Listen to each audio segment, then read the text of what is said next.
Heading डाल दिया? डाल दिए बच्चे? इक्विवेलेंट मास ऑफ एलिमेंट लिखे। Let us consider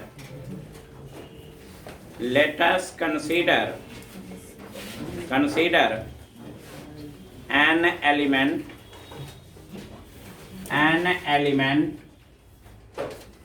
m, an element m having atomic mass A,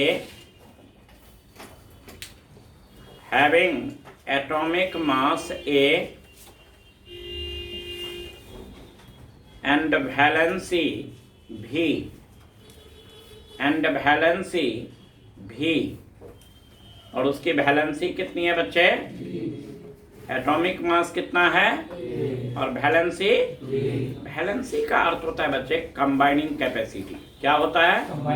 combining capacity का अर्थ उतने इलेक्ट्रॉन उसको या तो लेना है या देना है या शेयर करना है। क्लियर?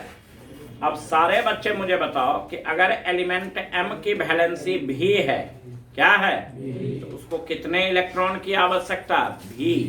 बोलना बेटा। और एक हाइड्रोजन कितना इलेक्ट्रॉन उसको दे सकता है?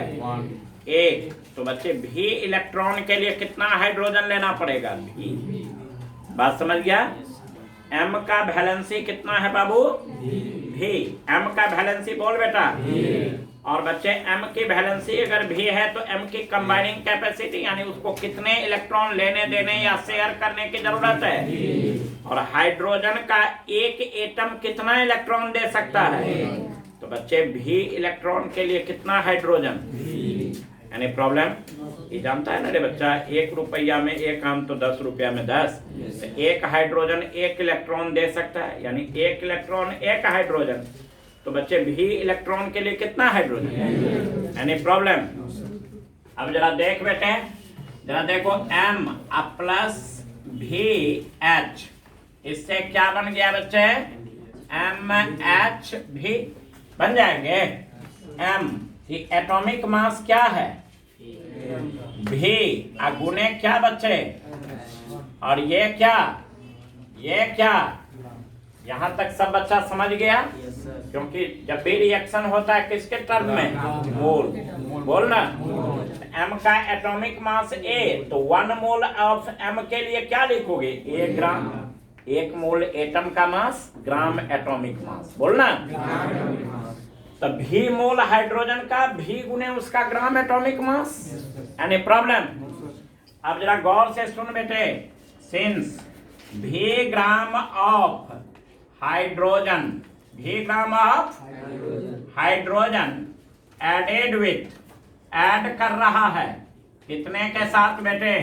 तो A ग्राम ऑफ m के साथ। A ग्राम ऑफ, इसलिए बेटे 1 ग्राम हाइड्रोजन कितना के साथ ऐड होंगे? तो A बट्टे क्या?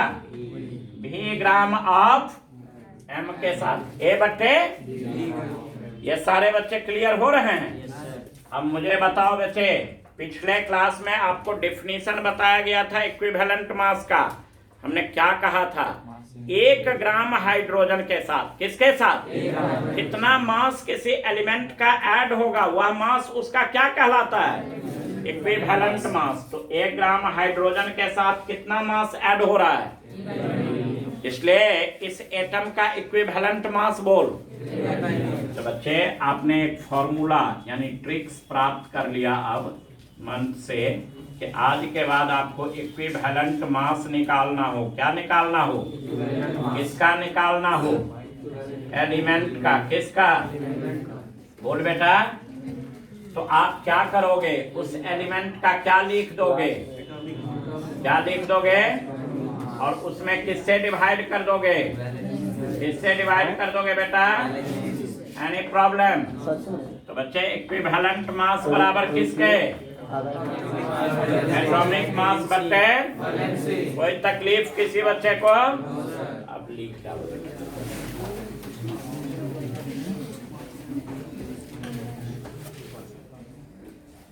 देखो बच्चे, एग्जाम्पल के तौर पर कह रहा है बच्चे कैलकुलेट, अभी लिखोगे नहीं, केवल देखो गौर से। Calculate the equivalent mass of phosphorus in, A में दिया हुआ है बेटे PH3, बी में दिया हुआ है बेटे PCl5, सी में दिया हुआ है बच्चे P2O, ये P4O6 है ना, और डी में दिया हुआ है बेटे P4O10। क्लियर? अब जरा गौर से देखो बच्चे, हर एक में किसका निकालने के लिए कह रहा है? फास्फोरस का। क्लियर? पहला आप जरा गौर से देखें बेटे कैसे आपको सॉल्व करने हैं, इस पर आप कंसंट्रेट हो लें। पहला कौन है? PS3। बच्चे अगर कहीं पर इस टाइप से दिया हुआ हो MXNY, कंपाउंड, बाइनरी कंपाउंड का नाम क्या हो? MX, यानी M की वैलेंसी कितनी और N का M का N का, कोई दिक्कत? तो बेटे अगर इसी पर हम रख दें PH3, है ना, देखो कुछ नहीं है तो 1, P का वैलेंसी यहाँ बोलो, H का, एनी प्रॉब्लम? इसको इसमें दिक्कत है, वो फोटो बना लेगा, 3 वैलेंसी ऐसे करके दिखा देगा। P का 3 वैलेंसी हुआ, बोलना बेटा, सब बच्चा समझ रहा है? तो बेटे अगर हमें P के बारे में बात किया जाए तो P का वैलेंसी कितना है? और मैंने अभी अभी अपने बच्चों को बताया था equivalent mass of phosphorus is equal to क्या रे बचवा? एटॉमिक मास बटे, सब बच्चा ये सीख गया? तो बेटे एटॉमिक मास कितना, वैलेंसी कितना? तो बच्चे ये निकल गया। सब बच्चा सीखा कि नहीं बाबू? अब जरा गौर से सुन बेटे, अच्छे से सीखते जाओ। दूसरा है PCl5, दूसरा कौन है? अब जरा हमारा बच्चा गौर से देखेगा बेटे PCl5 के बारे में, इसी पर रख दो PCl5, यहाँ कुछ नहीं तो कितना?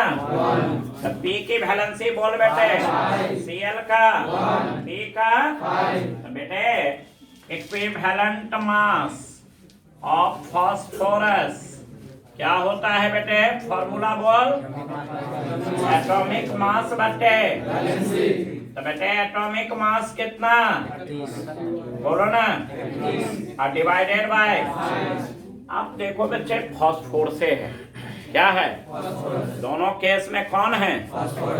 क्या बच्चे उसका इक्विवेलेंट मास सेम है? हमने अपने बच्चों को क्या पढ़ाया था? नोट के एक पॉइंट में पढ़ाए थे कि एटॉमिक मास फिक्स्ड क्वांटिटी है। कैसी क्वांटिटी? बदलता। मॉलिक्यूलर मास भी, लेकिन इक्विवेलेंट मास डिपेंड्स अपॉन, याद आ रहा है? क्या ये सिचुएशन पर डिपेंड कर रहा है? वैलेंसी बदला तो इक्विवेलेंट मास क्या सेम रहा? नहीं ना, वो भी क्या हो गए बच्चे? तो आप बच्चे इस 2 को पहले लिखिए।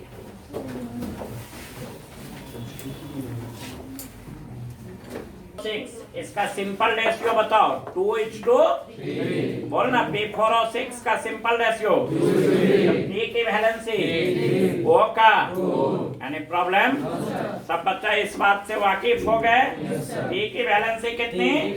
4/6 का बच्चे रेशियो निकाल सकते हो ना? कितना बच्चे कितना? यानी यहाँ कितना आया, यहाँ कितना? अब तुम मेरे से कहेगा कि सर इसमें नहीं समझे, थोड़ा फोटो बना दीजिए। इसका फोटो भी बड़ा ही कामयाब चीज है बच्चे। फास्फोरस के बारे में हम जितनी जानकारी जुटा लें, हमेशा मानिए कि कम है। फास्फोरस हर साल सवाल में रहता है, हर साल दुनिया के किसी भी कंपटीशन हो, IIT से लेकर के मेडिकल तक, हर एक एग्जाम का ये हिस्सा है फास्फोरस बच्चे, हर एक एग्जाम का।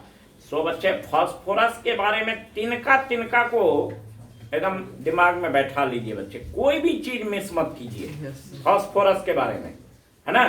इस इतना महत्वपूर्ण एलिमेंट P ब्लॉक में कोई नहीं है बच्चे। क्लियर? इसके बाद सेकंड पोजीशन पर नाइट्रोजन की आती है, थर्ड पोजीशन जेनन की आती है, किसकी? बात समझ गए। फोर्थ पोजीशन बोरोन की आती है, किसकी? यानी ये बच्चे जितना आपको पी ब्लॉक पढ़ना है उसमें इतना अगर पढ़ा हुआ है तो आप पी ब्लॉक का 90% कॉम्पिटिटिव सवाल, 90 कम कहा गया, 95% क्वेश्चन आप सॉल्व करके आएंगे, इसकी गारंटी मैं दे दूंगा। क्लियर? लेकिन इतना पर आपकी पकड़ होनी चाहिए। तो आप मुझे बताओ पी कितना लकीर दिख रहा है प्रत्येक पी से? बोल रहे बेटा कितना? कितना लकीर? फास्फोरस की वैलेंसी बोल बेटा। यहाँ भी से भी आ गया था। तो तू दोनों में से जो मेथड तुमको अच्छा लगता हो उस मेथड से वैलेंसी लाओ, लेकिन लाओ। बात समझ गया? तो अब मुझे बताओ कि P4O6 में इक्विवेलेंट मास ऑफ P बता सकते हो? फार्मूला बोल, भाषा में बोल। एटॉमिक मास बटे एटॉमिक मास बोल, वैलेंसी बोल। Any problem? कोई दिक्कत? आप इसको भी लिख डालो बेटे।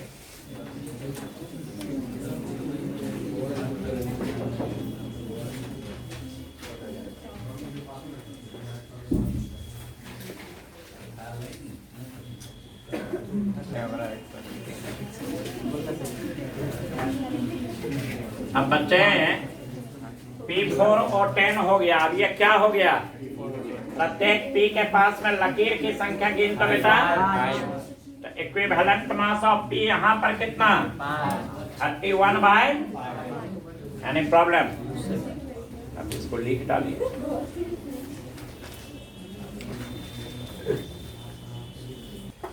देख बेटे, अब ये जो सवाल तुमने हमें प्रोवाइड किया है कि Fe फॉर्म्स 2 क्लोराइड्स। Fe कितने क्लोराइड का जन्म देता है? एक का नाम क्या है और दूसरा? Fe have the same equivalent mass in its compound। तो क्या Fe का इक्विवेलेंट मास सेम है? तो देखो बच्चे, पहले इन FeCl2 किसमें? बच्चों आप सारे बच्चे मुझे बताओ इसमें वैलेंसी कितना है? Equivalent mass of Fe, equivalent mass of बराबर एटॉमिक मास डिवाइडेड बाय, बोल बेटा, atomic mass by atomic mass Fe का 56 और इसकी वैलेंसी बोल बेटे। Any problem? अब बच्चे सेकंड में कौन है? FeCl3 कौन? इसमें बताओ बच्चे इक्विवेलेंट मास ऑफ Fe बोलो। एटॉमिक मास कितना? अब बच्चे इसकी वैलेंसी। तो ये समझा बच्चे? क्या दोनों में इक्विवेलेंट मास सेम आ गया? पक्का? नोट कर लीजिए बच्चे।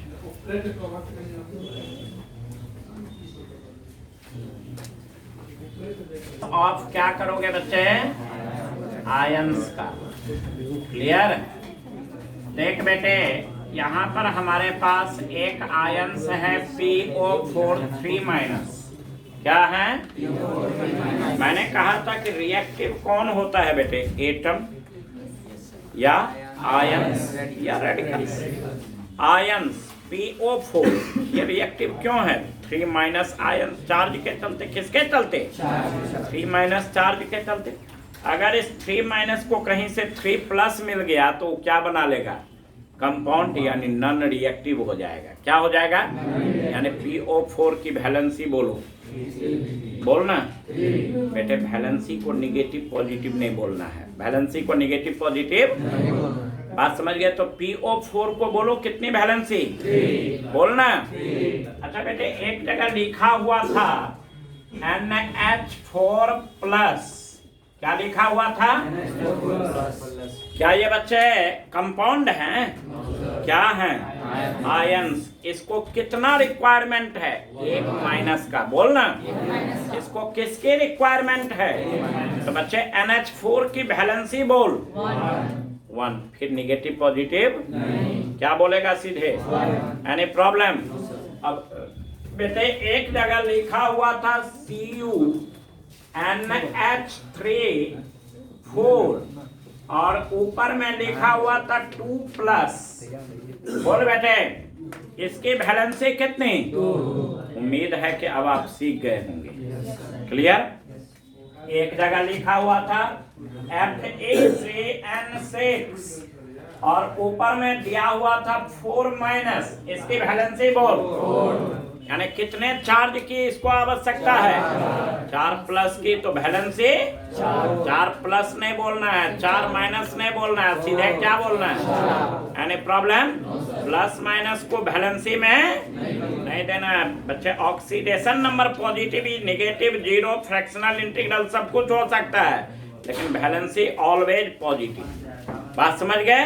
तो बच्चे यहाँ देखो निगेटिव था तब भी इसकी वैलेंसी कितना बोले? अब पॉजिटिव है तब भी निगेटिव पॉजिटिव में बोले। तो सब बच्चा आप सीख गया। बेटे आप मुझे बताओ, कहीं पर आप SO4 2 माइनस को देखे, बोल बेटे इसकी वैलेंसी बोलना। कहीं पर हमारा बच्चा NH3 पर 2 प्लस देखा, इसकी वैलेंसी बोल बेटा। Any problem? कोई दिक्कत? मैंने इस टाइप का कोई भी स्पेसिस देखोगे और फ्रैक्शन ऑफ सेकंड में तू बोल देगा, मैंने तुमको ये दिया हुआ रहेगा, है ना? तुमको सेलेक्ट करना है कि वैलेंसी इसकी कितनी है, केवल उतना काम तेरा है। तेरा काम ये नहीं कि ये क्या है, सल्फेट आयन लिख करके नहीं देता है, सीधे SO4 2 माइनस देगा और कहेगा बेटे कि इसका इक्विवेलेंट मास निकाल ली। तो क्या बहुत मुश्किल है? आप इसके वैलेंसी समझ गए? अब हमारा बच्चा मुझे बताएगा equivalent mass of PO4 3 minus ions. Clear? इधर तक मिटा लूं? सब बच्चा समझ रहा है? अच्छा, इतना मिटा दूंगा तो भी हमारा काम निकल जाएगा। क्लियर? अब हमारा बच्चा गौर से देखेगा यहाँ, अगर आपको इक्विवेलेंट मास चाहिए, क्या चाहिए? किसका चाहिए? आयंस का, बोलो ना। तो बच्चे एटम के केस में एटॉमिक मास, एटम के केस में एटम के केस में मॉलिक्यूल के केस में मॉलिक्यूल के केस में ना तो ये एटम है ना मॉलिक्यूल है। आयन आयोनिक मास नहीं बोला जाता, उसका बोलो फॉर्मूला मास, बोलो ना। क्या बोलो? यानी जैसे मॉलिक्यूलर मास निकालते हो वैसे ही, मैंने कोनो घूर धुआं नहीं करना है। मैंने ये नहीं कहिए कि ये बहुत हार्ड चीज है, बात समझ रहे हो? कोई घूर धुआं नहीं करना है, सीधे क्या बोलना है? Formula mass. क्लियर है? आप मुझे बताइए equivalent mass of ions is equal to क्या लिखोगे ऊपर में? फॉर्मूला और डिवाइडेड बाय वैलेंसी के बदला में यहाँ पर चार्ज का नंबर लिख लो, चार्ज एपियर्ड अपॉन नहीं। वैलेंसी सबसे बेहतर शब्द क्या आप दे दिए कि जितना नंबर चार्ज का है वो नंबर से डिवाइड कर दो। अब तो थोड़ा वैलेंसियो याद रखने की जरूरत नहीं। मैंने कोई भी चीज आप, इट मे बी पॉसिबल कि एग्जामिनेशन हॉल में अपना नाम भुला गए, इट डजंट मैटर।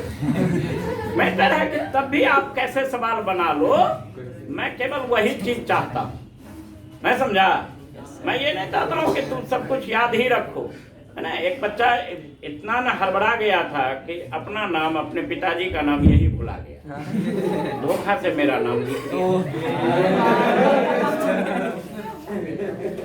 मैं भी स्वीकार कर लिया, मैं तो दयालु किस्म का हूँ ही।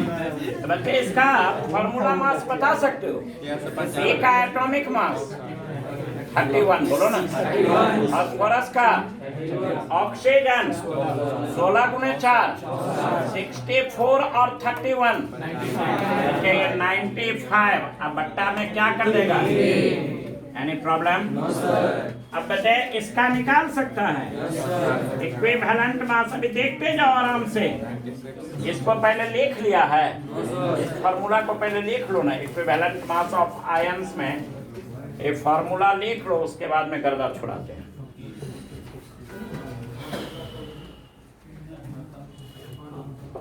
इस एक लाइन को लिख लीजिए, equivalent mass of ions is equal to formula mass divided by charge appeared upon it. Charge appeared upon उस पर जितना चार्ज है। हो गया? इस सब बच्चा को समझ में आ चुका है। अब जरा देख बेटे, इक्विवेलेंट मास ऑफ SO4 2- बोल बेटा। सल्फर 32, सल्फर 16 into 4 64 में 32 जोड़ो 96, कितना से डिवाइड करेगा? Any problem? अब NH4 प्लस पर आ जाओ बेटे। Equivalent mass of NH4 plus, मुझे बताओ नाइट्रोजन का एटॉमिक मास 14, हाइड्रोजन का 1 into 4, तो 14 और 4 18 बच्चे। Any problem? अब इसमें आ जाओ बच्चे, जरा गौर से देखिए, इसका फॉर्मूला मास निकालता हूँ। Cu का 63 नाइट्रोजन का 14 और 3 17 into 4 60, ये कितने हो जाएंगे बच्चे? हो जाएगा? ये सब बच्चा समझा? अब बच्चे इसका इक्विवेलेंट मास बोल।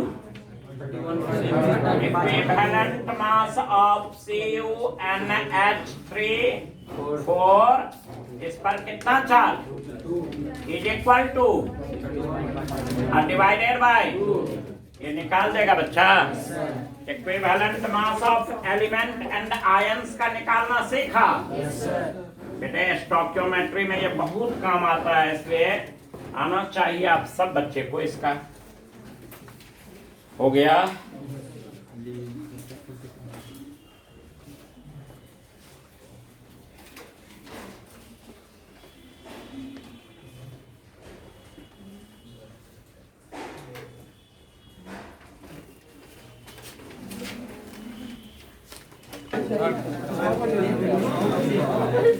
The equivalent mass of A में NO3 माइनस, A में क्या लिखेगा? B में बच्चे C2O4 2-, B में क्या?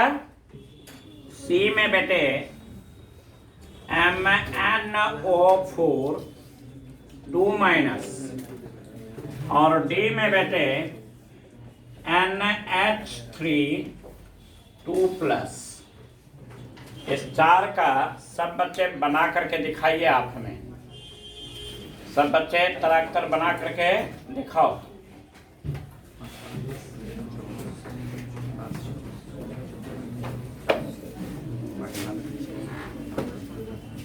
इक्विवेलेंट मास किसका रे बच्चा? ऑफ NO3- का। बच्चे इक्विवेलेंट मास, फार्मूला मास इसका निकाल सकते हो ना? नाइट्रोजन का कितना? ऑक्सीजन, ये बच्चे 48 और 14 कितना? 62 में 1 जोड़ दो 63, ये 60, ये देखो बच्चे 14 और ये 48 और 14 कितना बच्चे? अब बट्टा में इस पर कितनी वैलेंसी है? बात समझ गया? अब बच्चे बी में इक्विवेलेंट मास ऑफ इसका है बचवा। अब इस पर बताओ बच्चे वैलेंसी कितना? कार्बन का बोलो 12 गुने 2 24 और 48, ये बच्चे 64 कितना? 88, ये कितना हो गया? अब बट्टे, ये बात समझा सब बच्चा? ये समझ रहे हो कि नहीं? अब बच्चे सी में MnO4, अब मुझे बताओ बच्चे Mn का 2- है। ये बच्चे Mn का बोलो, O का 16 गुने 4 64 में 55 को जोड़ो तो 119। तो बच्चे इक्विवेलेंट मास ऑफ MnO4 2- का क्या होगा बच्चा? 199 आया है, डिवाइडेड बाय, ये सब बच्चे को आ गया। अब बच्चे इसका यही निकाल देते हैं। इक्विवेलेंट मास ऑफ NH3 पर 2+। बच्चे नाइट्रोजन का, हाइड्रोजन 1 into 3 तो 14 और 3 17/2। ये सब बच्चा सीख गया कि नहीं? अब आयंस का बच्चे तू लोग नींद में भी निकाल सकता है। सब बच्चा ईमानदारी से बोलो बेटा। अब इसको नोट कर लो। सब बच्चा से बन गया है। अब हेडिंग डालो equivalent mass of compound. Equivalent mass of compound.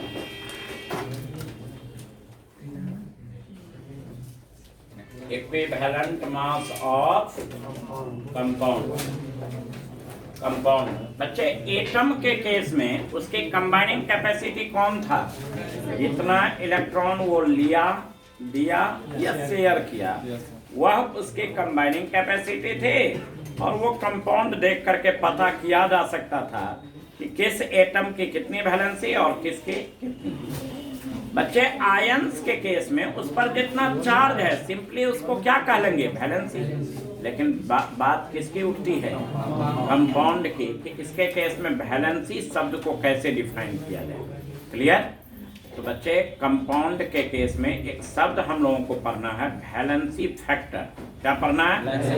Compound के केस में एक शब्द क्या पढ़ने हैं बच्चों को?